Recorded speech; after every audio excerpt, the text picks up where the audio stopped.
take your 2-year-old and 4-year-old park hopping at Disney World Day. This is one of many days that we do this, but we went to Magic Kingdom and EPCOT, got some special magical moments, and saw some friends for a play date. So it was a jam-packed day, which all started here at Walt Disney World Resort's Beach Club, which is connected to the Yacht Club, as well as right across of the lake, there is the Boardwalk, which is an amazing resort. Along with this beach club, we came here to get some food before heading into the parks, and it is a stunning resort, one of the deluxe resorts here on property. If you would like to learn more about the resorts, which one might be right for your family, you can check out my playlist in the description box below, or just schedule a free planning call with me. By the way, my name is Jordan Ashley, and together we vacation. I take my kiddos to the parks all the time. We're around 200 times now, and I used to be a cast member here, and now I am also a travel agent because I love helping you stress less so you can focus on the memory. Be sure you're subscribed to this channel, but mostly just go ahead and hop on a call with me down in the description box below. Oh, so we actually walked directly from the beach club right into the back entrance of EPCOT. Now, this is why you want to stay at the Yacht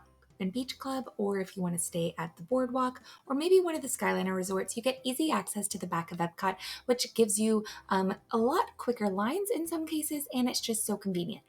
Now, I did get the pulled pork top mac and cheese here at the marketplace and brought it into EPCOT to one of my favorite locations so that we can go to a secret, maybe not so secret, but definitely not advertised location so that we could see some epic Disney characters for a magical moment. Now, before you get too excited, this is something that is not advertised, and it is never the same thing twice. So you never know what characters you're going to get, and you're not guaranteed to do it every single day. So with all that to say, it's typically in the afternoon that you will see these characters, and they do a few different sets, but they'll come out and you get to interact with all of them within 30 minutes. So it's super, super quick. There's almost never a line.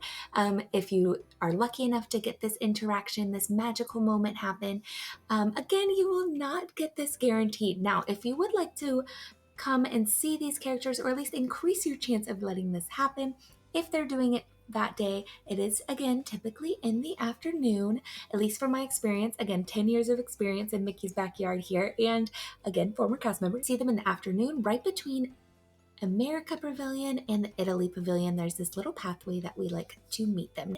And oh, my daughter wanted to film this one.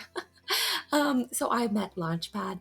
So quick transition, my 4-year-old is filming this. So I'm so proud of her. I think there's her finger. I think she just wanted to be a little bit like mom sometimes. And she has met all these characters many, many times. Sometimes she still gets really excited and sometimes she doesn't. And you know what? That is okay by me. I never force her to do anything. This is why I only film her from the back. Because I just don't want her to feel like she has to perform for this content. Now, I do want to give you this content as much as possible because I like to help you stress less for your vacation. I want to help you have the most magical vacation on earth, but that's not my kid's job. That's mine. I'm your travel agent, not them. So here we are. We got to see Eeyore and Goofy and Launchpad. Geppetto is coming up. We also got to see Tigger and Pooh and Mr. Penguin, which I'm so excited to show you. Yeah, they were so, so cute.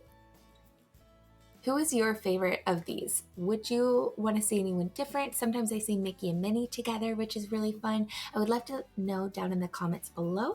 Let me know if this has ever happened to you or you've seen it at different locations. There are some other locations that this occasionally happens throughout the parks. We've seen quite a few, but again, this is not scheduled, not guaranteed. So maybe don't put it on your calendar. But if you follow some of the itineraries that I make for my guests that I plan for, they use my planning services that are completely free to you, no extra cost to you, then you can typically make it around to that part of the World Showcase around the times that they might come out. So increase your likelihood of being able to see them. But I want to mention that if you do miss them and they're just walking away and the lovely character attendants say, "Oh, I'm so sorry, this is their last guest," or etc., or some really fun, clever way of saying that, you might want to venture to the wall there, right where they're going to walk out, and at least you can get a good wave in as they leave, and potentially they might be back. Oh, I love Eeyore. This one's my favorite. Potentially they might be back. So the sole reason we came to Epcot was to see these characters, and then we left. We did get some water at the Spice Road table here in Morocco. There's some nice little cold water there, so be sure to stop and get some and refill your water bottle. And then we walked on out. Before we did run into Daisy. We were going to take the monorail, but we saw Daisy, so we actually ended up heading towards the beach club anyway. So we got to see her in her pink outfit. We love that. The same walkway back to the beach club and saw the friendship boats that will take you to Epcot, Hollywood Studios, and the resorts on this lake that we talked about earlier. Got our car and went to Magic Kingdom. We are so excited because today Ari has been really wanting to be Mrs. Potts in Storytime with Belle. I don't think I've ever seen her want something so badly, but before we could go, she ended up practicing a lot because we were waiting on some friends, and we got to meet Cinderella while we waited right here at Town Square Theater. Right outside it, if you go by where you're parking your stroller to go see Mickey Mouse, you can see a princess. They kind of rotate. Usually Snow White is here, but sometimes you will get a undisclosed princess like Cinderella. Now she also magically meets throughout the parks. We had a great interaction with her here this time. My 2-year-old Mia sometimes is a little shy when it comes to characters, and that's typical for this age when they're meeting characters. I do have some tips and tricks in order to maybe increase the odds of helping your little ones get comfortable around the characters so that they can have those awesome memories too.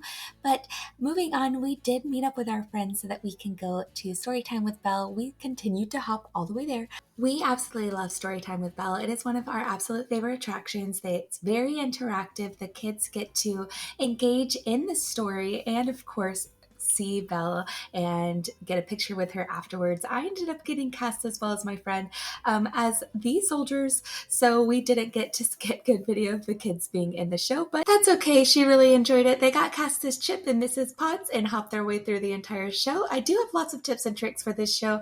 If you would like to know more about those, be sure you're subscribed, following along, and I can, of course, help you plan your whole vacation so it's personalized to what you are looking for. One thing to note, if you are coming to Florida and most of the year, there's a good chance it might rain, so be sure you have a rain preparedness plan, whether you're preparing to walk out in the rain and have fun, or if you're going to take a lunch or dinner break in between those rain showers, that is another great option.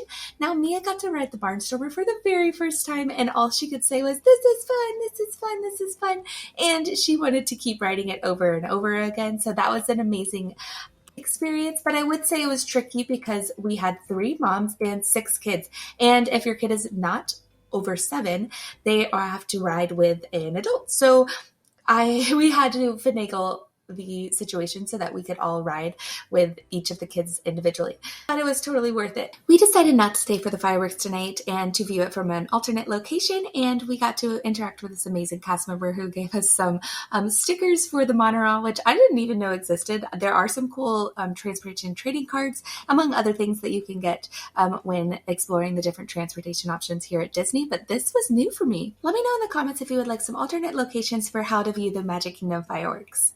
Be sure to subscribe so you don't miss out on videos, but also if you'd like me to help you plan your vacation at no cost to you, be sure to reach out via email or fill out a guest interest form, and I'll see you real soon, pal.